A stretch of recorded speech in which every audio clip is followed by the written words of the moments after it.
அந்நிலையில் அந்நிலையில் தானும் என்பது தோன்றாமல் அந்த பரமானந்த பொருளோடு கூறி அதுவாக நிற்றல் ஆன்ம சுத்தியாகும்.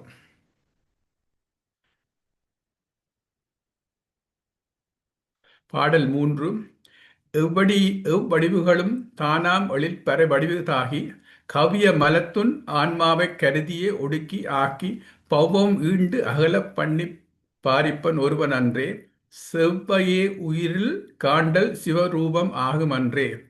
சிவம் சக்தி நாதம் பிந்து சதாசிவன் மகேஸ்வரன் உருத்திரன் திருமால் பிரம்மா முதலானோர் வடிவுகளில் எல்லாம் தானே ஆகின்ற பரையின் வடிவே தனக்கு வடிவமாகி ஆணவமலம் நீக்கத்திற்காக ஆன்மாக்களை பிறப்பிலும் இறப்பிலும் செலுத்தி உலகை தோற்றுவித்தும் ஒடுக்கியும் மீண்டும் உண்டாக்கி ஆன்மாக்களை மறைக்கும் ஆணவத்தை முறைப்படி நீக்கி நம்மை காத்தரும் சிவருமானின் வடிவம் பறை எனவும் அது உயிர்க்கு உயிராய் திருவடி ஞானமாய் நின்று அறிவிப்பதும் எனவும் திருவருளே துணையாய் காணுதல் சிவரூபம் ஆகும்.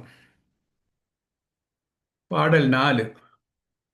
பர உயிரில் யான் எனதொன்று அறி நின்றது அடியாம் பார்ப்பிடம் எங்கும் சிவமாய்த் தோன்றலது முகமாம் உரையிறந்த சுகம் அதுவே முடியாகுமன்றி உண்மையினை மிகத் தெளிந்து பொருள் வேறொன்றுகின்றி தரைமுதல் போகாது நிலையினில் நில்லாது தற்பறையில் நின்றழுந்தாது அற்புதத்தினாகும் தெரிவரிய பரமானந்தத்தில் சேர்தல் சிவன் உண்மை தரிசனமாய் செப்பும் நூலே. திருவடி ஞானமாகிய பறை ஆன்மாவிலிருந்து யான் எனது என்பதும் நீங்குமாறு நிற்கும் நிலையே இறைவனின் திருவடி எனவும் காணப்படும் உலகப் பரப்பு முழுவதிலும் ஒளிக்கும் ஒளியாய் சிவமே நிறைந்துள்ளது எனக் காணும் பக்குவ நிலையை இறைவனின் முக வடிவம் எனவும் அவ்வாறு பார்க்கும் இடமெங்கும் சிவத்தை காண்பதால் வாக்கிற்கும் மனத்திற்கும் அப்பாற்பட்டதாய் ஆனந்தம் தோன்றி நிற்கும் நிலையே இறைவனின் திருமுடி எனவும் தெளிவாக கண்டு தத்துவங்களை மீண்டும் சாராமல் நான் பிரமம் எனும் பசு ஞான நிலையில் நில்லாமல் பறையில் அடர்ந்தாமல் அற்புத பரமானந்தை சேர்ந்து நிற்றல் சிவ தரிசனம் ஆகும். பாடல் 5.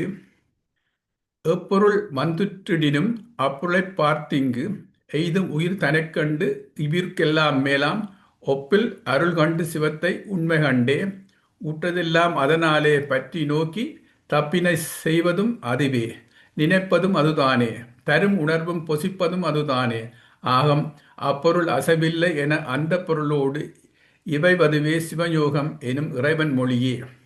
உலகப் பொருட்கள் அனைத்தையும் சடமெனவும் அழியக்கூடியன எனவும் காணல் இவ்வுலகத்தில் பிறவியெடுக்கும் உயிர்க்கு சுதந்திரமாய் ஒரு செயலும் இல்லை என காணல் ஒரு செயலும் இல்லா ஆன்மாவுக்கு மேம்பட்டதாய் ஒப்பற்ற திருவருளை கண்ணாக நிற்கும் நிலையைக் காணல் அந்த அருளின் பறையை அடியாகவும் எங்கெங்கும் சிவமாகவும் காட்சிப்படும் நிலையே மோகமாகவும் ஆனந்தமே திருமுடியாகவும் கொண்டு நிற்கும் சிவத்தின் உண்மையைக் காணல் என இவ்வாறெல்லாம் கண்டு உலகில் அறுபடைய பொருளாகவும் அறிதல் பொருளாகவும் விளங்கும் அனைத்தை சிவனுள்ளே கண்ணாக கண்டு மறுப்பு நினைப்பு ஆன்மபோதம் வினப்ப என அனுபவித்தல் முதலான அனைத்தையும் சிவனே என அறிந்து அவனையே ஒளிய ஒரு சிறி துரும்பும் அசையாது என தெளிவாக உணர்ந்து உள்ளும் புறமும் ஆக அந்த சிவத்துடன் கூடி நிற்றல் சிவயோகமாகும். கடைசி பாட்டு. பாதங்கள் செய்திடினும் கொலை களவு கள்ளு பயின்றிடினும் நெறியெல்லா நெறி பயிற்றி வரினும் சாதி நெறி தப்பிடினும் தவறுகள் வந்திடினும் தனக்கென ஓர் செயலாற்று தான் அதுவாய் நிற்கில் நாதன் இவன் உடல் உயிராய் உண்டுறங்கி நடந்தும் நானோ போகங்களையும் தானாகச் செய்து பேதமர நின்றிவனை தானாக்கி விடுவேன் பெருகு சிவம் போகம் என பேசு நெறி இதுவே. அதாவது பாதங்கள் செய்தாலும் கொலை களவுகள் கண்ணுள்ள முதலான தீய செயலை செய்தாலும் அறநெறி இல்லாமல் மாறுபட்ட நெறிகளில் ஈடுபட்டாலும் குலமரபுக்கு ஒவ்வாத செயல்களை செய்தாலும் குற்றம் தன்னை அறியாது நேர்ந்து விட்டாலும் தனக்கென ஒரு செயலும் இல்லாமல் தானே அதுவாய் ஆகி இறைபணி வலுவாமல் நிற்பவனாகில் சிவருமான் இவனது உடலும் உயிருமாக நின்று பிராபித்தலால் வரும் பல்வகைப்பட்ட போகங்களையும் சிவபோகமாக செய்து இவனோடு பேதமற நின்று இவனை தானாக்கி விடுவான். ஆன்ம லாபம் எனப்படும் பரமானந்த போகத்தை சிவருமான் கொடுத்து நிற்க இவன் பொங்கித் ததுவும் பரமானந்தத்தில் திளைத்து தன்மயம் இழந்தவனாய் மது உண்ட வண்டு போல் அவசமுற்று இருப்பான். இதுவே சிவபோகமாகும். இப்போ நான் அந்த 10 முடிச்சுட்டு அவதரங்களுக்கு போக போகிறேன். தசகாரியன் தொகையா 10 ஆயினும் விரிவாக 30 ஆகும். இது தோழர் பதிகத்தில் இருக்கின்றது. தசகாரியங்கள் 30 நிலைகளாக, அதாவது அவதரங்களாக சில சாத்திரங்கள் கூறும். இவ்வாறு கூறும் முதல் சாத்திரம் தோழர் போகம். சீர்காழி சிற்றம்பல படி சீர்காழி சிற்றம்பலம் நாடிகள் கொட்டு கொட்டுவன்குடி உமாபதி சிவாச்சாரிய சந்தன மரபில் வந்த சீர்காழி சிற்றம்பல நாடிகள் மிக சிறந்த அனுபூதிமானாக திகழ்ந்தவர். இவர் அருளிய தோழர் போதம் எனும் நூலில் பெருமை வார்த்தைகளுக்கும் அப்பாற்பட்டது. சிவஞான முனிவர் இந்நூலால் பெரிதும் ஈர்க்கப்பட்டவர்.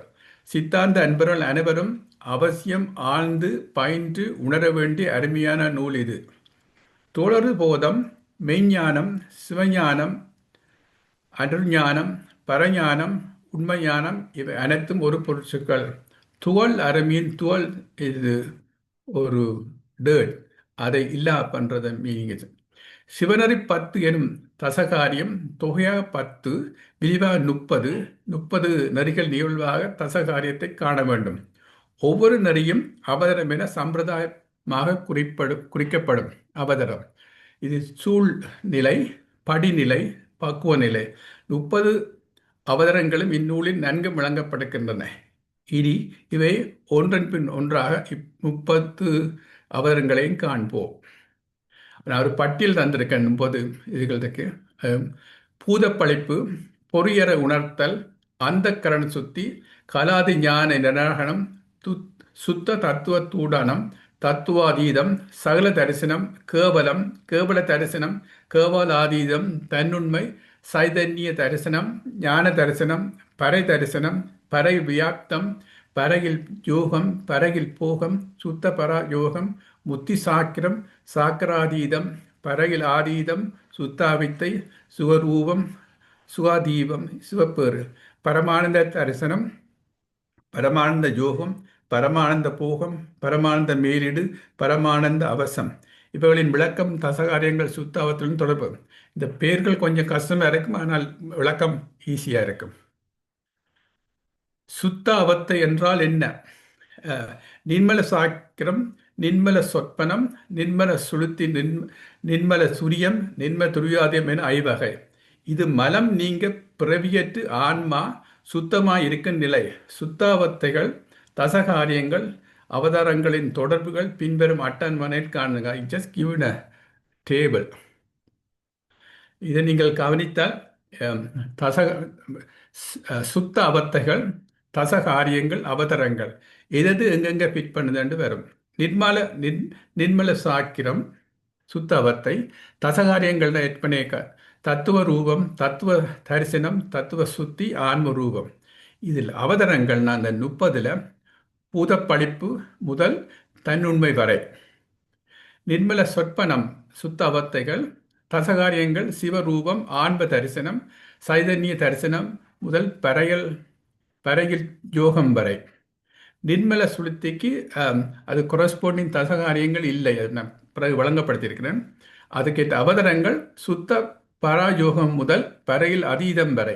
நிர்மல துரியம், ஆன்ம சுத்தி, சிவதரிசனம், சிவயோகம். அவதரங்கள் சுத்தாவத்தை முதல் பரமானந்த தரிசனம் வரை. கடைசியாக நிர்மல துரியாதீதம், சிவபோகம். அது பரமானந்த யோகம் முதல் பரமானந்த அவசம் வரை, கடைசி 3. நிர்மல சுளுத்தியும் தசகாரியமும், அதை நாங்கள் அது ஏன் மேட்ச் பண்ணிலிருந்து விளங்கப்படுத்துகிறேன். சுத்த பராயோகம் முதல் பறையில் ஆதீதம் வரை உள்ள 4 அவதரங்களும் நிகழும் நிலை நிர்மல சுளுத்தி. ஆனால் இந்த தூய உறக்க நிலையில் தசகாரியங்களை சார்ந்ததாய் எந்த நிகழ்வும் பொருந்துவதில்லை. ஐந்தொழில் செய்யும் ஆற்றல் தனக்கு உண்டு என ஆன்மா கருதும் மயக்க நிலை நீங்கும் நிலையே தூய உறக்க நிலை. அதனால் இந்த நிர்மல சுளுத்தியை கூறுவதாக சிவஞான போதம் மற்றும் சிவஞான சித்தியில் சூத்திரம் எதுவும் இல்லை. இனி இந்த 30 அவதரங்கள் என்னென்ன கீழே வருது என்று பார்ப்போம். சிவ பாச அவதரங்கள், பசு அவதரங்கள், பதி அவதரங்கள். பாச அவதங்களுக்கு கீழ் வருது அந்த பூதப்பளிப்பு, பொறியற உணர்தல், அந்தக்கரண சுத்தி, கலாதினி, ஞான நிராகரணம், சுத்த தத்துவ துடனம், தத்துவாதீதம், சகல தரிசனம். பசு அவர்தங்களில கேவலம், கேவல தரிசனம், கேவலாதீதம், தன்னுண்மை, சைன சரீரம், ஞான தரிசனம், பரை தரிசனம், பரை வியாபம், பரையில் யோகம், பரையில் போகம், சுத்த பராயோகம், புத்தி சாக்கிரம், சாக்கிராதீதம், பரையில் அதீதம், சுத்தாவித்தை, சுகரூபம், சுகதீபம், சிவப்பேறு, பரமானந்த தரிசனம், பரமானந்த யோகம், பரமானந்த போகம், பரமானந்த மேலீடு, பரமானந்த அவசம். இந்த டேபிளும் நான் முதல் டிஸ்கஸ்மெண்ட் டேபிள் நீங்கள் கம்பேர் பண்ணி பார்க்கலாம் எங்கெங்கே இது வருதுன்னு சொல்லி. இந்த உண்மை நெறி விளக்க பாடலோட நாங்கள் இந்த 30 அவதரங்கள் எங்கெங்கே வருதுன்னு பார்த்தா, முதலாம் பாடலில் பூதளிப்பு, பொறியற உணர்தல், அந்த கர சுத்தி, கலா தி ஞான நிராகரணம், சுத்த தத்துவ தூடனம், தத்துவாதீதம், சகல தரிசனம். ரெண்டாம் பாடல்ல கேவலம், கேவல தரிசனம், கேவலாதீதம், தன்னுண்மை. மூன்றாம் பாடல்ல சைதன்ய தரிசனம், ஞான தரிசனம். நாலாம் பாடல்ல பறை தரிசனம், பறையில் வியாப்தம், பறையில் யோகம், பறையில் போகம், சுத்த பராயோகம், புத்தி சாக்கிரம், சாக்கியதாதம், பறையில் ஆதீதம், சுத்தாவித்த சுகரூபம், சுகாதீதம், சிவப்பேறு. ஐந்தாம் பாடல் பரமானந்த தரிசனம், பரமானந்த யோகம். ஆறாம் பாடலில் பரமானந்த யோகம், பரமானந்த மேலீடு, பரமானந்த அவசரம் அவசம் சாரி. இப்போ இந்த 5 சுத்திகளும் முத்து நிலைகளும் தசாகரியங்களும் 30 அவதானங்களையும் கம்பேர் பண்ணால், இந்த முதல் வந்த 5 சுத்தியல், அதாவது பூதப்பளிப்பு, பொறியற உணர்தல், அந்த கண்ண சுத்தி, கலாதிஞா நிராகரம், சுத்த தத்துவத்துடன் 5 சுத்தியல் ஆகும். அந்த 5 சுத்தியலை பற்றி பிற கதைப்பம். முத்து நிலையில் தத்துவாதீதம், சகல தரிசனம், ஆன்ம ரூபம். இனி இன்னைக்கு வார்த்தையெல்லாம் தசகாரியங்கள் முதல் பறிப்பட்டது. தத்துவாதீதம், சகல தரிசனம். ஓகே. ஆன்மூர்வத்தில் கேவலம், கேவல தரிசனம், கேவலாதீதம், தன்னுண்மை, ஆன்மரூபம். சைதன்ய தரிசனம், ஞான தரிசனம், ஆன்ம தரிசனம். பர தரிசனம், பர வியாப்தி, பரையில் யோகம், பரையில் போகம், சுத்த பராயோகம், முத்தி சாக்கிரம், சாக்கிராதீதம், பரையில் ஆதீதம், சுத்தாவித்த சுகர் ரூபம், சுகாதீதம், சிவப்பேறு, பரமானந்த தரிசனம், பரமாஞ்சோகம். இவையெல்லாம் ஆன்ம சுத்தி, சிவ தரிசனம், சிவயோகத்தை கொடுக்கின்றது. சிவயோகம், பரமானந்த யோகம், பரமானந்த மேலீடு, பரமானந்த அவசம், கிழவர். இப்போ சிவநெறி 10 என தசகாரியம் தொகையா 10, பிரியா 30 நெறிகளில் நிகழ்வதாக தசகாரியத்தை காண வேண்டும். ஒவ்வொரு நெறியும் அவதரம் என சம்பிரதாயப்படி குறிக்கப்படும். அவதரம் மீன் சூழ்நிலை, படிநிலை, பக்குவ நிலை. 30 அவதரங்களுக்கு நன்கு விளங்கப்படுகின்றன. இனி ஒன்றின் பின் ஒன்றாக 30 அவதரங்களையும் பார்ப்போம். பூதளிப்பு என்றால் என்ன? ஐம்பெரும் பூதங்களையும் அவற்றிற்கு காரணமான 5 தன்மாத்திரைகளையும் சடம் என காணுதல், அவற்றிலிருந்து நீங்கி இருத்தல். ரெண்டாவது பொறியற உணர்தல். அது எழுத்திலே எங்களுக்கு விளங்குறது. பொறியற உணர்த்தல் என்றால் மெய், வாய், கண், மூக்கு, செவியன் ஐம்பொறிகளும் சடம், அவற்றிலிருந்து நீங்கி நிற்றல். அந்த கரண சுத்தி, அந்த கரணங்கள் சடம், இந்திரியங்கள் நீங்கி காரணத்தால் வாய்க்காட்சிக்கு வழி இல்லை. எனவே மானத காட்சி முதலானவை இன்றி அந்த காரணங்களும் தாமே நீங்கும். அந்த கரணங்கள் முனைந்து எழும்போது அவை எழுத்துக்களால் தொழிற்படும் முறை காண நீங்கும். அவற்றில் இருந்து நீங்கியிருத்தல் அந்த கரண சுத்தி. கலாதி ஞான நிராகரணம். அந்த கரணங்கள் நீங்க அவற்றோடு பிணைந்து தொழிற்படும் கலை, வித்தை, ராகம் முதலிய தத்துவங்களின் குற்றங்களும் நீங்கும். கலை முதலானவை புலன்கள் வாயிலாக விபரீத ஞானத்தை கொடுப்பவை. அவற்றிலிருந்து நீங்கி நிற்பல் தான் கலாதி ஞான நிராகரணம். சுத்த தத்துவ தூடானம். தம்மால் செலுத்தப்படுவதற்குரிய தத்துவங்கள் இல்லாதால் சுத்த தத்துவங்கள் 5 மற்றும் நாதம், பிந்து என 2 நீங்கும். கலை முதலானவை புலன்கள் வாயிலாக விபரீத ஞானத்தை கொடுப்பவை. அவற்றிலிருந்து நீங்கியிருத்தல். தத்துவாதீதம். தத்துவங்களில் இருந்து நீங்கி ஆன்மா தனித்து நிற்கும் நிலை. பூத சுத்தி, ஐம்பொரு சுத்தி, அந்தகரண சுத்தி, கலாதி சுத்தி, சுத்த சத்துவ சுத்தி என்னும் 5 சுத்திகளை அடைவதால் மாயை, கண்மம், மலம் என்னும் 3 ஆன்மாவிலிருந்து நீங்குதற்கு தலைப்படும். 7வது சகல தரிசனம். தத்துவங்களை சடமெனக் கண்டு அந்த அளவில் இல்லாமல் அவற்றினின்று நீங்கி சுத்தி வருதல் முதல் நிலை. சுத்தி பெற்ற பிறகு அவற்றை தன்னில் வேறாக காண்பது சகல தரிசனம். அதாவது முத்தி சகலம். கேவலம் சகலம் சுத்தம் என காரண அவத்தைகளில் வரும் சகலம் எனது பெத்த நிலை சகலமாகும். அருட்கேவலம் ஐந்து வகைப்பட்ட தத்துவ சுத்தி நிகழ்ந்தபின் ஆன்மாவின் ஆன்ம மலத்தின் பெருக்கம் அதிகரித்து திரளும். ஆன்மாவும் அதில் மறைந்து செயலற்று நிற்கும். ஆன்மா தனது இருப்பையும் உணராமல் ஆனவிருநாள் முழுவதும் மறைக்கப்பட்டிருக்கும் கேவல அவத்தை இதனிலும் வேறு.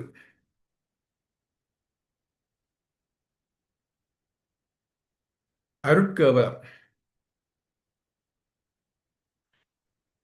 ஐந்து வகைப்பட தத்துவ சுத்தியின் நிகழ்ந்தபின் ஆன்மாவில் ஆன்ம மலத்தின் பெருக்கம் அதிகரித்து திரளும். ஆன்மாவும் அதில் மறைந்து செயலற்று நிற்கும். ஆன்மா தனது இருப்பை உணராமல் ஆணையுருவத்தை கவர்த்தது.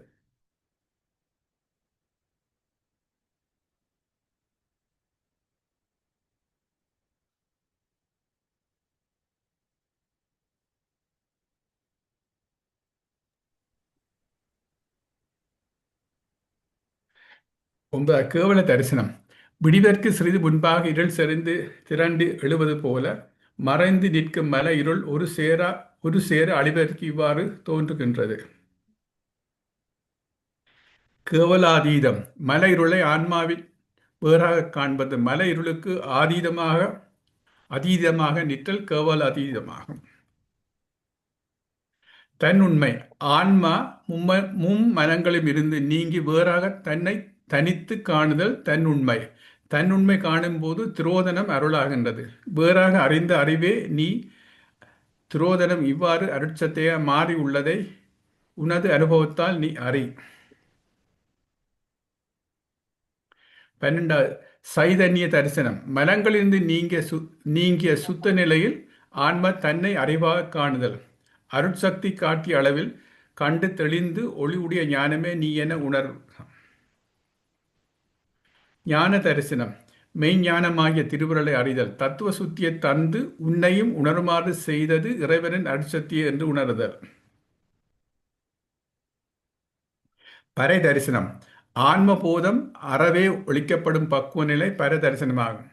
பறை என்றால் என்ன? எவராலும் அறியப்படாத நித்திய வியாபக பொருள். இச்சை ஞானம் கிரியை என மூன்று சக்திகளும் தோன்றுவதற்கு இடம். பேரறிவாய் ஞானம் எனும் பராசக்தி. ஆன்மாக்களுக்கு சிவஞானத்தை உணர்த்தும் அருட்சக்தி. ஆன்ம போத முறை முனைப்பு அறந்து போகுமாறு செய்வது. பரையில் வியாப்தம். பராசக்தியின் வியாபக அறிவில் ஆன்ம அறிவடங்கி அதுவாய் நிற்கும் நிலை பரையில் வியாப்தம் எனப்படும். ஆகாயத்தில் உள்ள சூரிய ஒளி உலகெங்கும் பறந்து வியாபிப்பது போல நீயும் பரை வியாபகத்தில் வியாபியம நின்றால் உனக்கு மௌன நிலை கூடும். பரையில் ஜோகம். ஆகாயத்தில் காற்று வேற்றுமையின்றி எங்கும் பறந்து அதனோடு நிற்கும் தன்மை போல சர்வ வியாபகம் ஆகி உலகத்தை தொழிற்படுத்தும் பராசக்தியின் வியாபியமாய் அடங்கி ஆன்மா தன் செயல் அற்று அருட்செயலாய் நிற்கும் நிலை பரையில் யோகம். பரையில் போகம் என்பது அனுபவப்பட்ட போது ஆன்மா தன் செயலற்று அருட்செயலில் நிற்கும் தனது நிலையை தெரியாது நிற்றல் பரையில் போகம் எனப்படும். சுத்த பராயோகம். நில்மலனான பரமசிவத்தின் பேரறிவா பராசக்தியில் ஒன்றாய் கூடி நிற்றல். பேரறிவாம் பறையில் அதனை சார்ந்து நின்று தரிசித்து அதனை பிரியாமல் நிற்றலே பறையில் ஒன்றுபடுதலாகும். இவ்வாறு ஒன்றாகி அயராது அதனிடையே விடையத்து நிற்றல் சுத்த பராயோகம். முத்தி சாக்கிரம். பறையோடு அழிந்தி தான் இருக்கும் இயல்பை ஆன்ம தரிசித்தல். சாக்கிராதீதம். முற்கூறப்பட்ட நிலையே மறந்து பறையின் பேரறிவில் தன் பயம் இழந்து நிற்றல். திருவருளோடு நீங்காமல் நிற்கும் நிலையை அறிதல் எனும் செயலிருந்து நீங்காமல் இருத்தல் சாக்கிரம். பேரறிவாக அருளை சார்ந்து அதனை நீங்காமல் நின்று பேரறிவான் தன்மையை அடைய அதனை பிரியாமல் அவசமாய் கிடத்தல் சாக்கிரதீதம். சுத்தவத்தை. இந்த அவதாரத்தில் ஆன்மா இறைவனோடு ஒற்றுமைப்பட்டதால் ஏகனாகி இறைவனை நின்று மல மாயை கண்மங்கள் அறவே ஒளிந்து பிறவியில் மீண்டும் செல்லா நிலையை அடைகின்றது. பறையோடு ஒன்றி அவசமாய் நிற்பது நின்றும் நீங்கி ஒன்றாயும் அறியா நிலையே சுத்தாவத்தை. இந்நிலையில் மல மாய கன்மங்கள் ஒரு சுவடுமின்றி அழிந்து போகும். சுகாதீதம். மேலே கூறப்பட்ட சுகரூபத்தில் ஆன்ம அழுந்தி தன்மயம் இழந்து நிற்றல் அவசப்பட்டிருத்தல். சுகரூப நிலையிலிருந்து தன்னை விடுவித்துக் கொண்டு ஆன்மான் மேல்நிலைக்கு செல்லும் சுகாதீதம். பாச ஞான பசுஞானங்களிலிருந்து நீங்கி பதிஞானமாகி நிற்கும் முத்தான்மாக்களுக்கு ஆதாரமாக திகழ்வது சுகாதீதம் நிலையே. சுகத்துக்கு அதீதமாக சிவயோகம் பாவனையால் சிவமாம் நிலையில் ஆன்மா இந்த அவசரத்தில் நிற்க வேண்டும். சிவப்பேறு. மலமெல்லாம் கலன்று திருவருளையும் மறந்த இடமே பரசிவம். இந்த பரசிவத்தோடு இரண்டரை கலந்து நீங்காது நிற்கும் நிலை சிவப்பேறு. இன்புருவாகிய சிவபிரானோடு தாடலை போல் கலந்து நிற்கும் நிலை இது. இதுவே சுத்தாவித்த நிலை. ஒன்றன்று இரண்டன்று இரண்டன்று தானன்று நின்றதொரு தன்மை நிலை. பரமானந்த தரிசனம். பரபோக நிலையில் வெளிப்படும் பரமானந்த வடிவத்தை தரிசித்தல் சிவமாகவே நிற்கும் நிலை. இது சிவனுக்கும் ஏற்படும் ஆனந்த அனுபவம், ஆன்மாவுக்கும் ஏற்படும் நிலை. சீடன். சிவனுக்கு இன்பம் அனுபவம் எவ்வாறு ஆகிறது, எனக்கு இன்பம் அனுபவம் எவ்வாறு ஆகிறது? குரு. அனாதிகாலம் தொட்டு அவையே தானாய் ஆகி ஆன்மாக்களுக்கு இன்ப சுகத்தை கொடுத்து அந்த ஆன்மாக்கள் தானாவே சிவமாகவே திகழுமாறு செய்து தனது திருவடியில் சேர்த்து கொள்வதாலே முதல்வனுக்கு இன்பமாகும். முதல்வன் அருள்வதால் ஆன்மாக்கும் இன்ப அனுபவம். சீடன். இன்பத்தை சிறுமான் எவ்விடத்தே பெற்றார்? குரு. முதல்வர் திருவுருவமே ஆனந்த வடிவம். ஆனந்த நடனம் நிலையாகிய திருவடிவமே அன்றி ஆனந்தம் எனப்படும் பொருள் வேறு இல்லை. பரமானந்த யோகம். பரமானந்தத்தோடு ஐக்கியமாதல். குரு. பரமானந்த வெள்ளத்தில் துளைந்து துளைந்து ஆடி நிற்க உன்னை அமிழ்த்தி கொண்டு உன்னை மறைத்து கொண்டு சிவம் என்றும் தன்னிடத்தில் வைத்துக் கொள்ளும். அந்நிலையிலிருந்து நீங்காமல் முதல்வனின் தன்மை பொருந்தி பெற்று ஒரு சமயம் வெளிப்படும் ஒரு சமயம் மறைந்தும் இருக்காமல் அந்த பரமானந்தில் நீ என ஒரு பொருள் இன்றி அதுவாகவே நில். பரமானந்த போகம் அல்ல 2 பார்ட்ஸ். சிவத்துடன் அத்விதமாக கலந்து பரமானந்தத்தை பெரிதும் அனுபவித்து தேனை உண்ட வண்டு போல் என்றும் ஒழியாத பரமானந்தத்தை இடிபிடிகின்று புதிதாக அனுபவித்து அந்நிலையில் ஆன்மா இருத்தல். மது உண்ட வண்டு போல் மாளா சுகத்தை புதிதுண்டு இருந்து விடும் போது. சீடன். ஆன்மாக்களுக்கு அழியா இன்பம் கொடுக்கும் அரண் இன்பத்தை அனுபவியான் என்பது எவ்வாறு? குரு. சர்க்கரைக்கு இன்பே வடிவா. இன்பத்தை சர்க்கரை அனுபவிப்பதில்லை. நாக்கு சுவையை அறியும், ஆனால் சுவையை அறியுமோ? எம்பிரானுக்கு இன்பமே வடிவு. என்றும் அழியாத பரமானந்த சுகம் உனது அனுபவத்துக்கு உரியதே அன்றி ஆனந்த வடிவாய் அரண் அத்தனை அனுபவியான். இந்த பரமானந்த சுகமே ஆன்ம லாபம், பேரானந்தம் முதல்வனுடையதே என கண்டு அவனது திருவடியில் அமிழ்ந்து நின்றல் உனது உடம்பு முழுதும் ஆனந்த வடிவமே ஆகும். பரமானந்த மேலீடு. பரமானந்தம் அதிகரிக்க விளங்க எல்லா பொருள்களையும் ஆனந்த வடிவமே காணுதல். குரு. எம்பிரானும் ஆனந்த வடிவம், அவனது திருவருளும் ஆனந்த வடிவம். அளவிறந்த ஆன்மாக்கள் ஆனந்த வடிவம். மும்மூர்த்திகளும் ஏனிய தேவர்களும் ஆனந்தம். எல்லா பொருள்களிலும் ஆனந்தம் கொடுக்கும். ஆனந்த நிலை எப்போதும் ஆனந்தத்தோடு பார். முதல்வனின் வழி நின்று தொழிற்படும் எல்லா பொருள்களும் உன்னை திருவடியில் சேர்ப்பதற்குரிய உரிய பணிகள் நிற்கின்றன எனக் கண்டு பரமானந்தை அனுபவிப்பாய். பெருக்கெடுத்து பூரணாய் நிற்கும் பரமானந்தத்தால் மூடப்பேறு உலகமும் உயிர்கள் ஆனந்த மயமாகவே காட்சியளிக்கும். இதுபோல எனில் உப்பளத்தை சேர்ந்த வைக்கோல் முதலான பொருட்கள் நமது விடிவை இழந்து அந்த உப்பாவே வடிவத்து நிற்பது போல.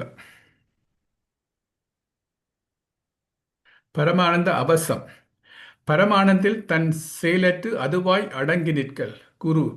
கருணையால் விளையும் பரமானந்தம் நிலம் பாதலம் விண் முதலான எல்லா இடத்திலும் நிறைந்து ததும்பி நிற்கும். நீ அதில் மூழ்கி திளைத்து தன்வயம் இழந்து கிடக்கும் ஆனந்த நிலை என்றும் நீங்காமல் அந்த ஆனந்தமாகவே நின்றுவிடும்.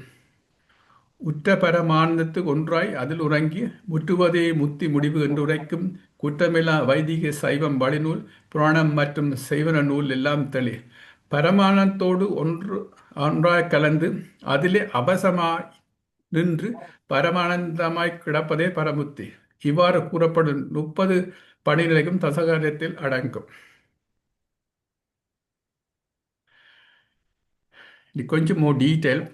பரதரிசனம், பரல் வியாப்தி, பாராயோகம், பாராபோகம், சுத்த பராயோகம், முத்தி சாக்கிரம், சாக்கிராதீதம், பரல் ஆதீதம், சுத்தா சுவரூபம், சிவப்பேறு, பரம தரிசனம் என 14 நிகழும். ஆன்ம சுத்தி, சிவதரிசனம், சிவபோகம் என்ற மூன்றில் மடங்கும். இவை மூன்றும் உடன் நிகழ்பவை. நீங்கள் இதே அந்த முதல் சொன்ன சார்ட்டையும் கம்பேர் பண்ணி பார்க்கலாம். பரமானந்த போகம், பரமானந்த மேலீடு, பரமானந்த அபசம் என மூன்றும் சிவபோகம் என்பதில் அடங்கும். சிதம்பரம் நாடிகள் கூறும் 30 அவதாரங்களும் இவ்வாறு தசகாரியங்கள் அடங்கின்றிட்டல் உணர்க. உமாவதி சுவாக்கியர் அருளுள்ள உண்மறை விளக்கத்தில் இந்த 30 அவதாரங்கள் எவ்வாறு புலப்படுத்தப்பட்டுள்ள என்பதை இனி காண்போம். மண் முதல் எனத் தொடங்கும் முதல் பாடலில் பூதப்பழிப்பு, பொறியன் உணர்தல், அந்த கரண சுத்தி, தத்துவாதீதம், சகலதரிசனம் என்று புலப்படுத்துள்ள 2ஆம் பாடலும் பாயல் நீங்கி ஞானம் தானைக்கால் ஆன்ம ரூபம் என்பதில் கேவலம், கேவலாதி என்ற 4ம் புலப்படுத்தி நிற்கின்றன. நீயும் நின் செயல் ஒன்றின்றி நின்றலே தரிசனம் தான் என்பதில் சைதன்ய தரிசனம், ஞான தரிசனம் எனும் 2ம் புலப்படுத்தி நிற்கின்றன.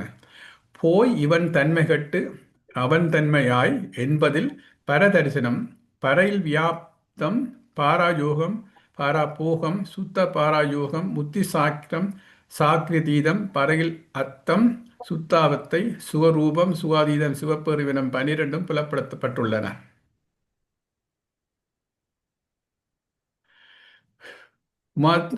அதைத் தொடர்ந்து பொருளில் போய் அங்கு தோன்றாதாய் விடியில் என்பதில் பரமானந்த தரிசனம், பரமானந்த போகம் எனும் 2ம் புலப்படுத்தப்படுள்ளன.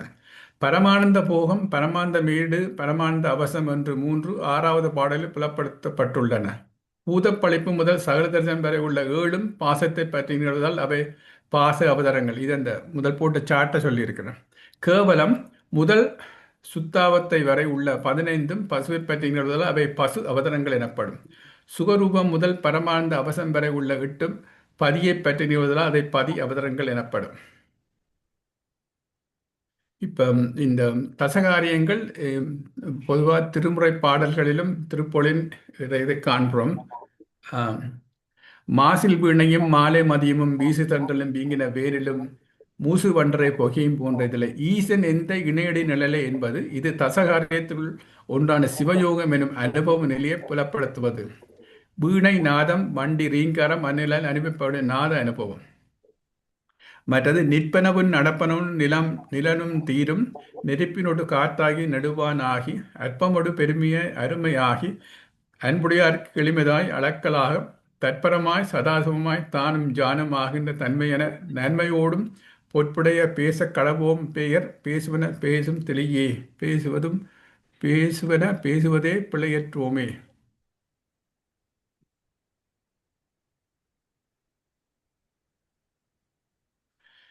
பொதுவாக படிக்கிற மற்ற பெற்றனக்கின்றின் திருப்பாதமே மனம் பாவித்தேன் பெற்றலும் பிறந்தேன் இனி பிறவா தன்மை எழுதினேன் கற்றவார் தொழு தேத்தும் சீர்குறை பாண்டி கொடுமுடி நற்றவா உன்னை நான் மறைக்கணும் சொல்லுவேன் அமைச்சுவாய். பிறந்தேன் இடையராது மனம் பாவித்ததால் எனது உடலை உள்ள சீவகரணங்களாகி நிற்க ஆண்டமயமான வடிவம் பெற்றேன் ஆதலால் புதிய பிறவியை அடைந்தவேன் ஆவேன்.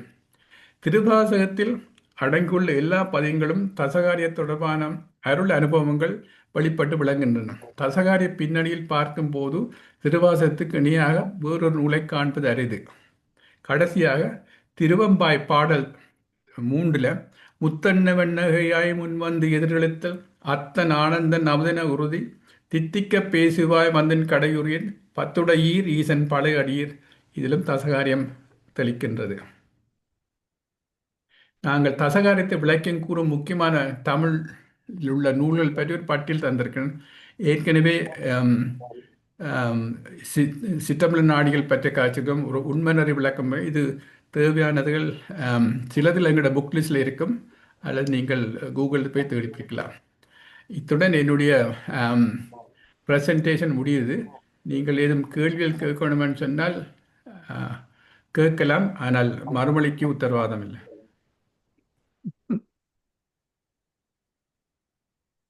சரியா? ஏதாவது கேள்விகள் இருக்கா? இல்லையென்றால் அடுத்த ப்ரெசன்டேஷனுக்கு போவோம். எனக்கு 1 hour தான் அலோகேட் பண்ண. ஜஸ்ட் ஃபினிஷ்ட் இன் ஹவர்ஸ் டைம். ஆமாம் ஆமாம். கேள்விகள் கேட்காததுக்கு மிக்க நன்றி. நன்றி ஐயா. நன்றி. தேங்க்யூ. நீங்கள் அதை ஷேரிங்க நிப்பாட்டுங்க. சந்திரசேகரன் ஐயா ஷேர் பண்ணுவார். ரெண்டு நிப்பாட்டுறது அதில் போய் ஸ்டாப் ஷேரிங்னு சொல்லி அதில் ரெட் ஒன்று இருக்கும். இடையில வேற நான் பாய்ச்சிட்டு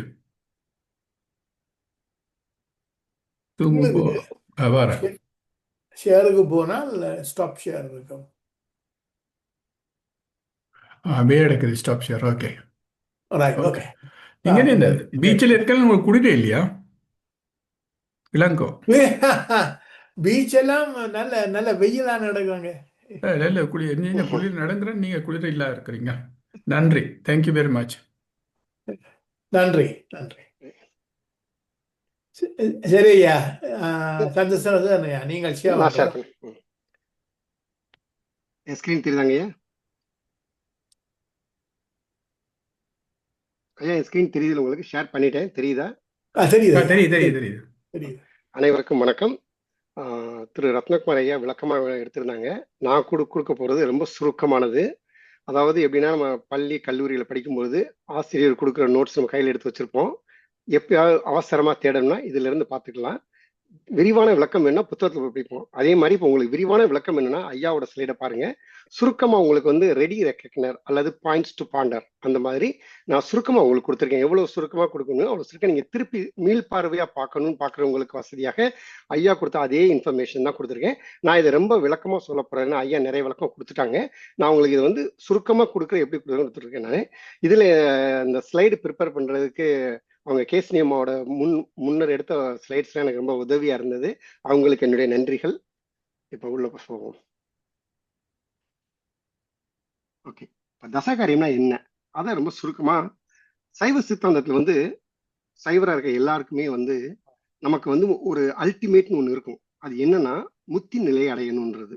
அந்த முத்தி நிலையை நம்ம எப்படி போய் சேருவோம்? அதுக்கு போறதுக்கு வழி என்ன? இப்ப நம்ம ஒரு ஊருக்கு போறோம்னா எங்க போகணும் எப்படி போகணும்னு கேட்டு வச்சிருப்போம். இல்ல நம்ம ஒரு கூகுள் மேப் இது மேப் போட்டு அந்த வழியில போவோம். அதே மாதிரி நமக்கு வந்து நம்மளுடைய கண்மங்களையும் மலங்களையெல்லாம் நீக்கிட்டு நம்ம வந்து முத்தி நிலை அடையணும். அதுக்கு வழி என்ன? அதை இந்த தசகாரியங்கள் வழி சொல்லுது. அதுதான் இந்த தசகாரியங்களுடைய சுருக்கமான விளக்கம்ன்றது. அதாவது ஆன்மா தத்துவத்தை நீங்கினால் சிவத்தை அடையலாம். ஒவ்வொரு சைவரா இருக்கக்கூடிய ஒவ்வொருத்தருக்கும் வாழ்க்கையில் உள்ள மிக பெரும் பேரா நினைக்கக்கூடிய வந்து முக்தி அடைகிறது, சிவனுடைய இரண்டரை கலப்பது. அதுதான் நம்மளுடைய முக்கியமான நெறிகளில் ஒன்று. அதை வந்து இந்த தசகாரியங்கள் வந்து பல வழியில சொல்றாங்க. அதாவது ஒவ்வொரு நிலையிலையும் எப்படி எப்படி மாறி வருவோம் அதை சொல்லக்கூடியதான் இது. இதுக்கு வந்து சிவனை அடைய காண்பதுக்கான முத்தி நன்னெறி 10 அப்படின்னு சொல்றாங்க. இது வந்து ஐயா சொன்ன உண்மை நேர்வாக்கம் இருக்கு, துகளறு புதம் இருக்கு, நிறைய புத்தகங்கள் இருக்கு. ஒவ்வொன்றும் சொல்லக்கூடியது வந்து இத முத்தி நன்னெறி 10 அப்படின்றாங்க. அதாவது 10 நிலைகள் இருக்கு. ஆன்மா வந்து பரிபாக வளர்ச்சி, சுத்தின சுத்தம் பண்றது, அதன் சுத்தியை சிவத்துடன் ஒன்றாக்கி வியாபியத்தை அடையாளப்படுத்துகின்றன. இதை படிக்கிறதுக்கு வந்து சுருக்கமா, அதாவது மொத்தமா எல்லா இடத்துலயும் எங்க போய் எங்க ஆரம்பிக்கிறோம் இல்லாம ஒரு வரிசை கிரமமா கொடுத்துருக்காங்க. பொது வகை ஒண்ணு இருக்கு, சுருக்கம், விரிவு, தசகாரியமும் சுத்த அவத்தைகளும் 5 போட்டிருக்காங்க. அடுத்து தசகாரிய அனுபவம் வெளிப்படும் திருமுறை பாடல். ஐயா இப்ப கொஞ்ச நேரத்துக்கு தான் சொன்னாங்க என்னென்ன திருமுறை பாடல் இருக்கு, திருப்புகள் பாடல் என்ன இருக்கு, சிவபுராணம் திருவாசகத்துல எங்கெங்க இருக்கு அதெல்லாம் சொல்லியிருக்காங்க. அதே மாதிரி தசகாரியத்துக்கு முக்கியமான நூல்களையும் சொல்லியிருக்காங்க, ஐயா சொல்லிட்டாங்க. இப்ப பொது வகைகள் என்ன இருக்குன்னு பாத்தீங்கன்னா, சிவஞான போதம்ன்றது, சிவஞான போதம் சித்தியார் சூத்திரங்கள் வாயிலாக பொதுவாக 10 நிலைகளை சொல்றாங்க அவங்க. இதிலே சிவானந்த போத சாரம், அதாவது சிவானந்த முனிவர் சொன்னது வந்து 30 நிகழ்வுகளை, அவதாரங்களை முத்தி நிலை கூறுகிறார். அவதாரம்னா என்ன? அவதாரம்னா அவகாசம் அல்லது கால நீட்டிப்பு. ஒவ்வொன்றுக்கும் ஒவ்வொரு அவதாரத்திலையும் நம்ம அந்த நிலையை அடைஞ்சு அதுல ஒரு தெளிவு கிடைத்து அடுத்த நிலை போறதுக்கு ஒரு கால அவகாசம் நமக்கு வேணும். அதுதான் அவதாரம்ன்றது. ரூபம்ன்றது என்ன? நம்ம பொதுவா நமக்கே தெரியும், ரூபம்னா வடிவம். அல்லது ஒரு உருவம் எப்படி இருக்கு நம்ம உருவகப்படுத்தி பார்க்கறதுக்காக இருக்கிறதா, அல்லது இது ஒரு இலக்கணம் இந்த இது இப்படித்தான் இருக்கணும்ன்ற இலக்கணம் இருக்கும். அந்த இலக்கணத்தை சொல்றது தான் ரூபம்ன்றது. தரிசனம்னா உங்களுக்கே தெரியும், சாமி தரிசனம் பார்க்குற மாதிரி நம்ம மெய் கண்களால் பார்க்கக்கூடியது வந்து காணுதல், அதுதான் சொல்றது. சுத்தினா நீங்குதல் அல்லது அசுத்தத்திலிருந்து மலத்திலிருந்து நீக்கி வெளியே கொண்டு வரதான் சுத்தப்படுத்துதல்ன்றது. யோகம்ன்றது வந்து ஐக்கியப்படுதல், வியாபியம். ஏற்கனவே ஆரம்ப பாடத்துல படிச்சிருப்போம், வியாபியம் வியாபகம் அதை பத்தி படிச்சிருப்போம், உங்களுக்கும் நல்லா தெரியும், நான் திரும்பி சொல்லணும்னு அவசியம் இல்லை.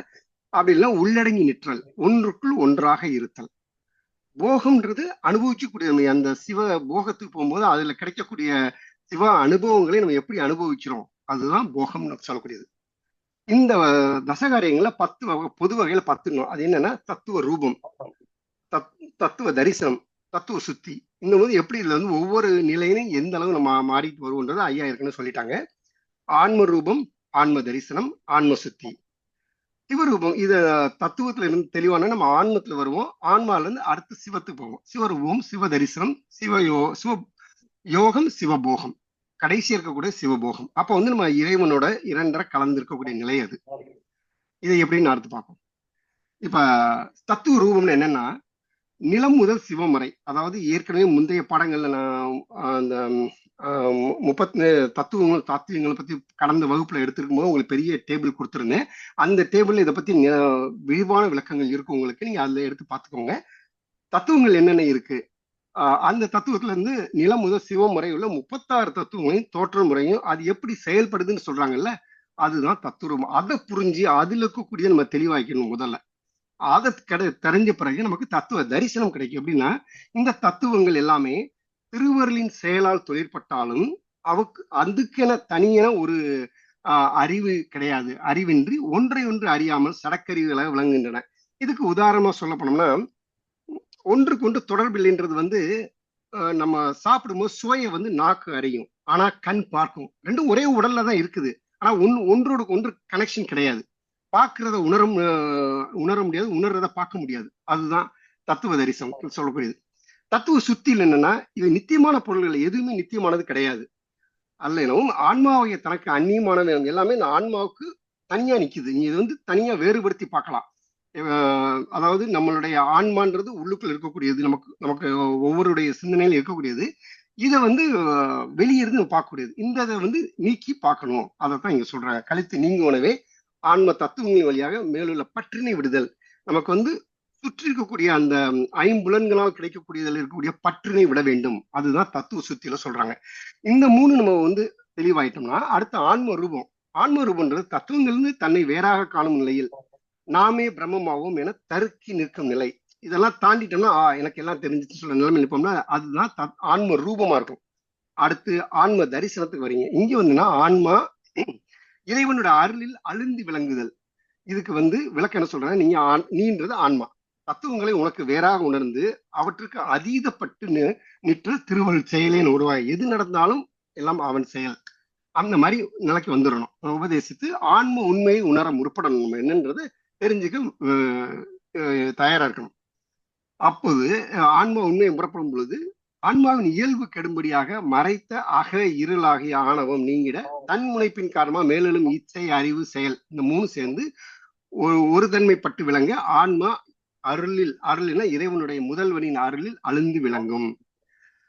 ஆன்ம சுத்தின்றது ஆன்மா தற்போதும் அடங்க பெற்று தனக்கென ஒரு செயலும் இல்லை, திருவருளில் ஒன்றி நிற்கும் நிலையாகும். தனக்குன்னு ஒண்ணு கிடையாது, எல்லாமே இறைவனுடைய அருள்ல தான் நம்ம இருக்கணும்ன்றது புரிஞ்சுக்கிறது. இவர் ரூபத்துக்கு வந்தீங்கன்னா நானே ஞானத்தின் வித்து என நிற்கும் நினைப்பை விட்டு அருளிடத்தை இச்சை பொருந்த வைப்பதாகும். இங்க அருளிடத்தின் முதல்வனுடைய அருள், அதுல நம்ம ஒரு இச்சை பொருந்து வைக்கக்கூடியதான் சிவரூபம். இதுக்கு என்ன சொல்றேன்னா பாசஞானம், பசுஞானம், பதிஞானம். இந்த ஒவ்வொரு பசு பதி பாசம் பத்தி ஆரம்பத்துல ஏற்கனவே படிச்சுட்டோம். அந்த 3 நூல் பாசஞானமும் பசுஞானமும் கீழ்பட்டு நிற்க பேரழியா மேம்பட்டு விளங்கும் சிவஞானத்தை ஆன்மா உணர்ந்து அதனே நாடி நிற்றல்தான் சிவரூபம்ன்றது. சிவ தரிசனம் என்னன்னா சிவஞானத்தின் வாயிலாக சிவமாகிய தன்னை ஆன்மாவுக்கு காட்டி நிற்பது. சிவன் எப்படி நமக்கு ஆன்மாவுக்கு நான் தான் சிவன் காமிக்கிறாரோ அதுதான் சிவ தரிசனம்.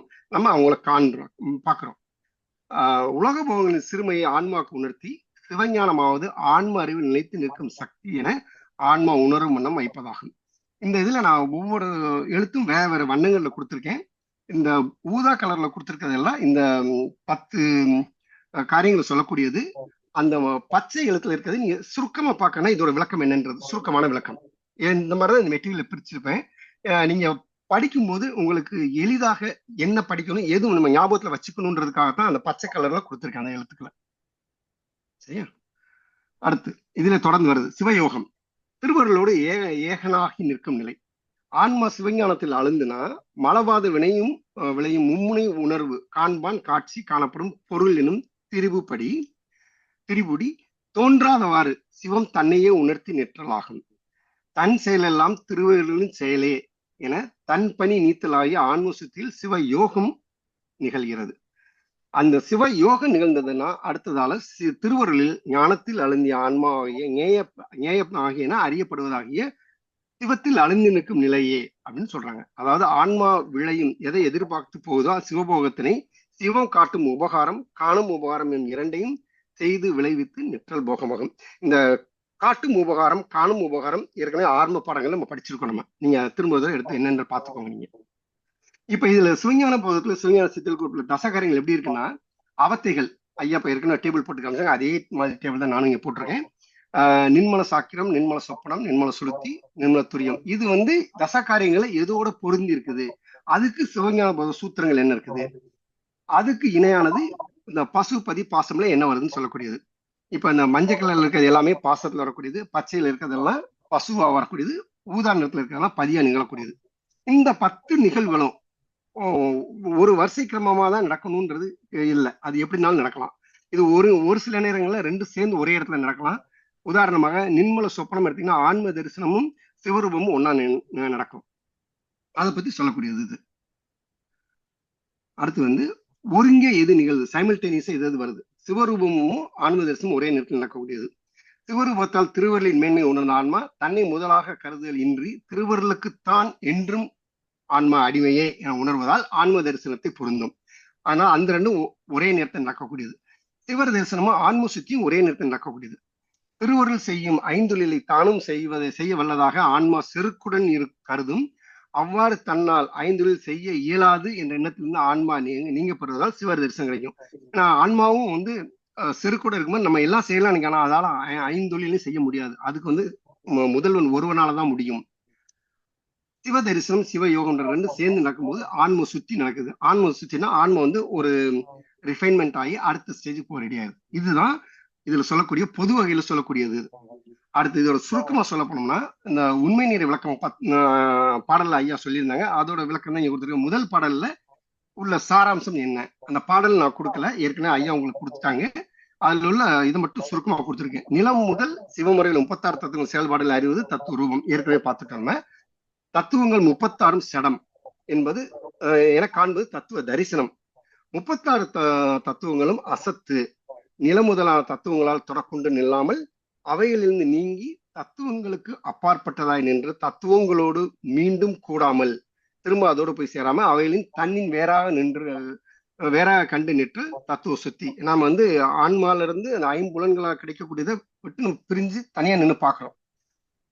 அதுதான் சொல்றது. இது தனியா நின்று பார்க்கும்போது நமக்கு ஒரு சுத்தி கிடைக்கும். அது தத்துவ சுத்தி. தத்துவத்துல இருந்து விலகிட்டோம். நம்ம சிறு குறிப்புன்னு கொடுத்துருக்கேன். சத்து அசத்து சதசத்து இதை பத்தி நீங்க ஏற்கனவே படிச்சிருக்கலாம். இருந்தாலும் ஒரு சுருக்கமா கொடுத்துருக்கேன். சத்து என்பது கடவுள் மற்றும் ஆன்மா என்றும் அழியாத பொருளை குறிக்கக்கூடிய சத்து. அசத்து என்பது மாயை கண்மம் போன்ற நிலையற்ற தோன்றி மறையும் பொருளை குறிக்கக்கூடியது அசத்து. சதசத்து என்பது சத்துக்கும் அசத்துக்கும் இடையே உள்ள ஒரு நிலை. இதுதான் சதசத்துன்றது. இப்ப உண்மையின் விளக்கத்தை பாடல் 2வது பாடல் பார்ப்போம். தத்துவ சுத்தி நிகழ்ந்த பின் ஆணவ மூலம் அதிகரித்து ஆன்மாவின் அறிவை மறைத்து நிற்க ஞானாசிரியர் நீ உன்னை மறைக்கும் இருளை உன்னின் வேறாக காண்பதால் அவ்வாறு காணும் அந்த அறிவே நீ ஆக திகழ்கிறாய். இதுதான் ஆன்ம ரூபம். நம்ம இதுல இந்த இருளை விட்டு வெளியே வரணும். நம்ம நம்மள்ட்ட வேறாக இருக்கக்கூடியது அப்படின்னு பிரிச்சு பார்க்க பழகணும். அது ஆன்ம ரூபம் தெரியாச்சுன்னா திருவருள் வியாபமாக விளங்க ஆன்ம தரிசனம் கிடைக்கும். ஆன்ம தரிசனம் முடிஞ்ச பிறகு சிவனுக்கு வடிவாக திகழும் பறையில் அழுந்தி, பறையை பத்தி பின்னாடி நிறைய ஐயம் சொல்லியிருக்காங்க, பின்னாடி வரும். பரமானந்த பொருளை தரிசித்து அதில் தான் என்பது தோன்றாமல் பரமானந்த பொருளோடு கூடி நிற்றல வந்து ஆன்ம சுத்தி. அப்ப ஆன்மம் தெளிவாகிறது. 3வது பாடல்ல என்ன சொல்லியிருக்காங்கன்னா, சிவபெருமானின் வடிவம் பறை, அது உயிருக்கு உயிராய் திருவடி ஞானமாய் நின்று அறிவிப்பது எனவும் திருவருளே துணையாக காணுதல் சிவரூபம் கிடைக்கும். 4வது பாடல் வந்து திருவடி ஞானமாகிய பறை ஆன்மாவிலிருந்து யான் என்பதும் எனது என்பதும் நீங்குமாறு நிற்ற நிலையே இறைவன் திருவடி எனவும் பார்க்கும் இடங்கும் சிவத்தை காண்பதால் வாக்கிற்கும் மனதிற்கும் அப்பாற்பட்டதாய் ஆனந்தம் தோன்றி நிற்கும். அதை பத்தி சொன்னா அது வந்து படிச்சீங்கன்னா உங்களுக்கு அடுத்து சிவ தரிசனம் கிடைச்சிடும். அடுத்து 5வது பாடல் என்ன சொல்லியிருக்காங்கன்னா, உலக பொருள் அனைத்துமே சடம், சிவனை ஒளிய ஒரு துரும்பும் அசையாது, அவனின்றி எதுவும் அசையாதுன்னு அடிக்கடி பழமொழி எல்லாம் கேள்விப்பட்டிருப்போம். அதுதான் இங்க திரும்ப சொல்றாங்க. அதெல்லாம் புரிஞ்சு நம்ம உள்ளும் புறமும் உணர்ந்து அது வந்து சிவத்தோட கூடி நின்னோம்னா அது சிவ யோகம். அடுத்து 6வது பாடல் என்ன சொல்றாங்க, நீங்க எவ்வளவுதான் பாதகங்கள் செய்தாலும், கொலை, களவு, கல்லுண்ணல் இந்த மாதிரி போன்ற எவ்வளவு தீய செயல் செய்தாலும் தனக்கென ஒரு செயலும் இல்லாமல் தான் அதுவே ஆகி இறைப்பணி வலுவாமல் நிற்பானாகில் சிவபெருமான் இவனது உடலும் உயிருமா நின்று பிராரப்தத்தால் வரக்கூடிய பல வகைப்பட்ட போகங்களையும் சிவபோகமாக செய்து இவனோடு பேதமர நின்று இவனை தனதாக்கி விடுவான். நம்ம வந்து எல்லாருமே வந்து எல்லா இடத்துலையும் தெளிவா இருக்க போறது, எல்லாரும் எல்லாம் தவறு பண்ணக்கூடியவங்க தான். அந்த தெரியாத அறியாமல் செய்த தவறுகள் இருந்து திரும்பி வந்து நம்ம வந்து இறை பணியில வலுவாம இறைவன் தான் அப்படின்னு சொல்லி இறைவன் திருவடி என்னைக்கு பிடிக்கிறோமோ அப்போ வந்து நமக்கு வந்து பிராரப்தம், நீங்க வந்து வினைகளை பல வினைகள் இருக்கும் பார்த்திருப்போம், அந்த பிராரப்த வினையில வரக்கூடிய பல வகையான போகங்களையும் நம்ம கொடுத்துட்டு நம்மளை அவனுடையதாக்கி கொள்வார் அப்படின்னு சொல்றாங்க. அதான் சிவ போகம். இப்ப துகளர் போதத்துல விரிவா பாக்குறோம். ஐயா இப்ப சொன்னாங்க 30. 30 நான் ஒரு டேபிள் மாதிரி கொடுத்துருக்கேன் நானு. இதுல வந்து ஒவ்வொரு அவதாரத்துக்கும் என்ன விளக்கம், அதுல முக்கியமானது என்னன்ற மட்டும் சொல்லிடுறேன். பூதப்பழிப்புன்றது 5 தன்மாத்திரைகளையும் சடம் அப்படின்னு தெரிஞ்சுக்கணும். அதுல இருந்து தன்னை நீக்கி காண வேண்டும். 5 தன்மாத்திரைகளும் சடம்ன்றது 5 தன்மாத்திரைகள் என்னன்றது ஏற்கனவே ஐயா சொன்னாங்க, இப்ப பார்த்தோம். நம்ம பொறியற உணர்றதுன்னா 5 சடம், அவ்வளவுதான். எல்லாமே நமக்கு பார்க்கக்கூடிய இலவசம். இதுல இருந்து இனி வரும் பிறவிகளுக்கு காரணமான இதை விட்டு ஒதுங்கிட்டீங்கன்னா 5 விட்டு நம்ம தனித்து வந்துட்டோம்னா ஆகாமிய வினை நீங்கிரும். அந்த கரண சுத்தின்றது வந்து இந்திரியங்கள் நீங்கினதால், அதான் நம்ம இந்த 5 நீங்கினால வாயிற்காட்சிக்கு வழி இல்லை. எனவே மானத காட்சி முதலான இன்றி அந்த கரணங்களும் அதுவும் தன்னால போயிடும். அந்த கரணங்களை சடமென கன்று அவற்றில் நின்று நீங்க வேண்டும். கலாதி ஞான நிராகரணம். இதுல என்ன சுருக்கமா சொல்ல போனா, அந்த கரணம் கரணங்கள் தந்தம் செயலற்று நீங்க தத்துவங்களின் குற்றங்கள் நீங்கிரும். அது நீங்கிடுச்சுன்னா யான் எனது என்னும் ஆன்ம போதம் இரண்டும் முனைப்பற்று நிற்க திருவுருள் செயலால் சடமென என்ற அவற்றின்று நீங்கி நிற்க வேண்டும். சுத்த தத்துவத்துடன்றது வந்து பரமுக்திக்கு தடைகளா இருக்கக்கூடிய அஞ்ஞானத்தை நீக்கும் ஞானம் பற்றி சுத்த தத்துவங்களை பற்றி விளக்கக்கூடியது. தத்துவாதீன் தத்துவங்களிலிருந்து நீங்கி ஆன்மா தனித்து நிற்கும் நிலை. ஏற்கனவே பார்த்தோம், நிலம் முதல் நாத முறை தத்துவங்கள் சொல்லிப்பாட்டு நடந்து அதுல இருந்து பிணிப்பிலிருந்து நீங்க வேண்டும் என்று பார்த்தோம். அடுத்ததுல வந்து சகல தரிசனம். தத்துவங்களில் நீங்கி அவற்றை தன்னின் வேறாக காண வேண்டும். அதுதான் அந்த சுருக்கமா சொல்ல வேண்டியது. கேவலம்ன்றது வந்து முக்தி நெறியில் நிகழும் அருட்கேவலம். இது ஏற்கனவே ஐயா சொன்ன அதே இதுதான் இருக்கும். அதனால நான் திரும்பி இதை படிக்க வேணான்றதுக்காக உங்களுக்கு சுருக்கமா அந்த முக்கியமான இந்த இதை மட்டும் பாயிண்ட்ஸ் மட்டும் சொல்லிட்டு வரேன் நான். கேவல தரிசனன்றது ஆணவத்திரில் மறைந்து செயலற்று இருக்கும் ஆன்மா. கேவலாதீதன்றது மல இருளுக்கு அதீதமாக நிற்றல் கேவலாதீதம். தன்னுண்மைன்றது வந்து ஆன்மா மும்மங்களிலிருந்து நீங்கி தன்னை தனித்து காணுதல் திருவதனம் அருளாகிறது இந்த இடத்துல. சைதன்ய தரிசனன்றது மலங்களிலிருந்து நீங்கிய சுத்த நிலையில் ஆன்மா தன்னை அறிவாக காணுதல். நீ சத்தும் அல்ல அசத்தும் அல்ல. ஏற்கனவே சத்து அசத்து உங்களுக்கு சொன்னேன் நானு. நீன்றது ஆன்மா சதசத்து, பதி என்றுமே சத்து. இது சத்து அது அசத்து என பிரிச்சு அறியும் ஞானம் கிடைக்கக்கூடியது வந்து சைதன்ய தரிசனம். ஞான தரிசனன்றது மெய்ஞானமாகிய திருவள்ளில் எப்படி அறிஞ்சுகிறது, ஆன்மாவை பொருந்திருந்த தத்துவங்களை சடப்பொருள் என உணர்ந்தி அவற்றிலிருந்து ஆன்மாவை நீங்க செய்தது முதல்வனின் அருட்சக்தியை என உணர வேண்டும். பறை என்னும் சக்தி தரிசிக்கும் முறை. பறை தரிசனத்துல பறை எப்படி தரிசிக்கணும்னு கொடுக்குறாங்க. இச்சா கிரியா ஞான சக்திகள் இருக்கு. மூன்றும் தோன்றுவதற்கு காரணமான மூல சக்தி பறை எனப்படும். பறையில் வியாப்தம், வியாபகம் ஏற்கனவே பார்த்தது. பராசக்தியில் வியாபக அறிவில் ஆன்மா அறிவடங்கி அதுவாய் நிற்கும் நிலை பறையில் வியாப்தம். பறையில் யோகம்ன்றது வந்து பராசக்தியில் வியாபியமாய் அடங்கி ஆன்மா தன் செயலற்று அருட்செயலாய் நிற்கும் நிலை. பறையில் போகம்ன்றது பறையில் போகம் அனுபவப்பட்ட போது ஆன்மா செயலற்ற அருள் நிற்கும் தனது நிலையும் தெரியாது நிற்றல் பறையில் போகம். ஒரு பொருள்ல இன்னொரு பொருள் வியாபியமா அடங்கி வியாபக பொருளா இருப்பதும் தன்னுடைய இயல்பை மறந்து அந்த வியாபக பொருளா இயங்குவதும் பறை போகம் பறை யோகம் அப்படின்னு சொல்லுவாங்க. அது சுத்த பராயோகம் வந்து இறைஞானத்தில் பொருந்துதல் சுத்த பராயோகம். முக்தி சாக்கிரம் என்றது பறையோடு அழுந்தி தான் இருக்கும் இயல்பை ஆன்மா தரிசித்தலால் கிடைக்கக்கூடியது. சாக்கிராதீதம் பறையின் பேரறிவில் தன்வயம் இழந்து நிற்றல். ஏன்னா ஒன்றோடு ஒன்று வியாபியமாய் நிற்கும் போது அது வந்து தன்வயம் இழந்து நிற்கும். திருவருளோடு நீங்காமல் நிற்கும் நிலையை அறிதல் என்னும் செயலிலிருந்து நீங்காமல் இருத்தல் சாக்கிரம். அடுத்து பறையில் அதீதம் சாக்கிராதீதத்தில் நின்ற நிலையையும் விட்டு பறையோடு ஒன்றாய், அதாவது இறைவனோடு ஒன்றாய் நெருங்கி போறது பறையில் அதீதம். சுத்தாவத்தை என்றது இந்த அவதாரத்தில் ஆன்மா இறைவனோடு ஒன்றுபட்டு, அதாவது ஏகனாகி, ஒன்றோடு ஒன்று ஏகனாகி இறைப்பணி நின்று மலமாயி கண்மங்களை அறவே ஒழித்து பிறவியில் மீண்டும் செல்லா நிலையை அடைகிறது சுத்தாவத்தையில. சுகரூபம் பதைப்பற்று அமைதியாக இருந்து ஆனந்தமயமான ஜோதியை தரிசித்தல் சுகரூபம். அடுத்தது சுகாதீதம். சுகாதீதத்தில் ஆன்மா அழுந்தி தன்மயம் இழந்து நிற்றல் அவசப்பட்டிருத்தல், அதாவது சுகரூப நிலையிலிருந்து தன்னை விடுவித்துக் கொண்டு ஆன்மா மேல்நிலைக்கு செல்லுதல். இது சுகாதீதம். சிவப்பேருன்றது மனமெல்லாம் நீங்கி திருவருளையும் மறந்த இடமே பரமசிவம். பரமசிவத்தோடு இரண்டர கலந்து நீங்காத நிற்கும் நிலை, அதான் சிவப்பேரு. இதுவே சுத்தாத்துவ வித நிலை அப்படின்னு சொல்றாங்க சிவப்பேரு. பரமானந்த தரிசனம் வந்து பரபோக நிலையில் வெளிப்படும் பரமானந்த வடிவத்தை தரிசித்தல் சிவமாகவே நிற்கும் நிலை. பரமானந்த யோகம்ன்றது பரமானந்தத்தோடு ஐக்கியமாதல், பரமானந்தத்தில் நீ என ஒரு பொருள் இன்றி அதுவாகவே நில், பரமானந்தோடு ஒன்றி இருக்கக்கூடியது. பரமானந்த போகம்ன்றது சிவத்துடன் அத்துவிதமாக கலந்து பரமானந்தத்தை பெரிதும் அனுபவித்து தேனை உண்ட வண்டு போல், அதாவது மயக்கத்தில், அதாவது அந்த ஒரு போகத்தை நம்ம அனுபவிக்கக்கூடியது அது பரமானந்த போகம்ன்றது. பரமானந்த மேலீடுன்றது பரமானந்தம் அதிகரித்து விளங்க எல்லா பொருளையும் ஆனந்த வடிவாகவே காணுதல் வந்து பரமானந்த மேலீடு.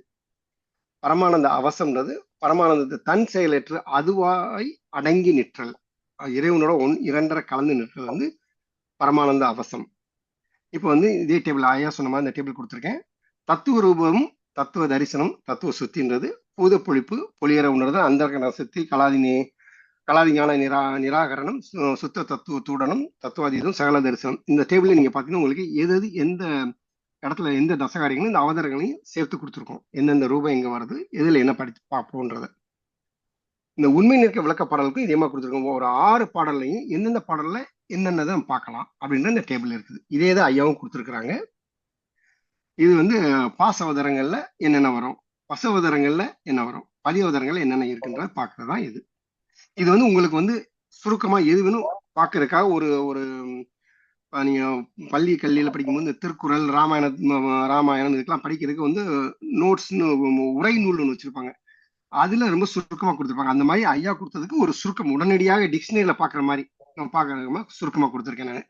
இது வந்து ஒரு மீள் பார்வைக்கு உங்களுக்கு வசதியா இருக்குன்றக்காக இப்படி பண்ணி கொடுத்துருக்கேன் நான். அது எப்படி பண்ணியிருக்கேன்றது உங்களுக்கு விளக்கியிருக்கேன், அவ்வளவுதான். இதுல வந்து தசகாரியங்களும் சுத்தவத்தை நின்மலவத்தைகள் 5 எப்படி இருக்குன்றது, சுத்தவத்தைகள் என்ன, தசகாரியங்கள் என்ன வருதுல, இதுல என்ன அவதாரங்கள் இருக்குது அப்படின்றத இந்த டேபிள்ல காமிச்சிருக்கேன் நான். மிக்க நன்றி ஐயா.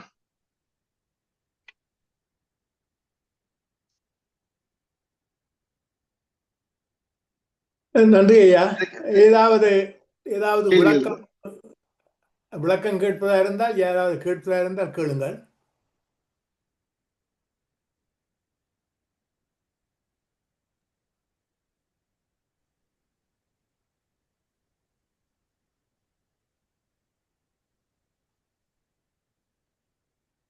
இல்லாவிட்டால் நாங்கள்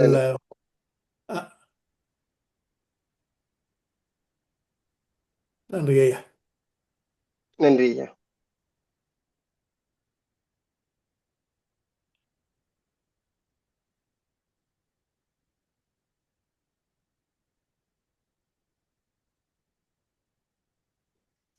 இப்பொழுது வேறு கேள்விகள் இல்லாதபடியால் நாங்கள் இப்பொழுது நிறைவு பாடல்களை பாடி நிறைவேற்றுவோம்.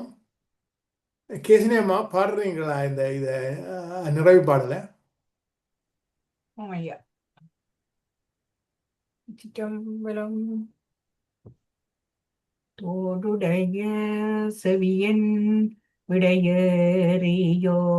தூவன்மதி சூடி காடுடைய சுடலை குடிபூசி என் உள்ளம் கவர் கள்வன் ஏடுடைய மலரான் உனை நாட்பணிந்தேத்த அருள் செய்த வீடுடைய பிரமாபுரம் மேவிய பெம்மான் இவன் நன்றே.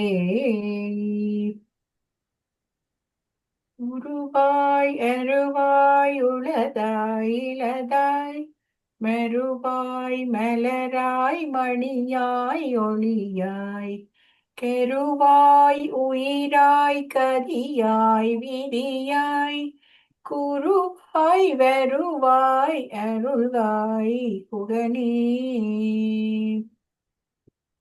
வான்முகில் வளது பேக மலிவளம் சுரக்க மன்னன் கோன் முறை அரசு செய்க குறைவிலாதுயிர்கள் வாழ்க நான் மறை அறங்கள் ஓங்க நற்றவம் வேள்வி மெல்க மேன்மை கொள் செய்வ நீதி விளங்குக உலகம் எல்லாம்.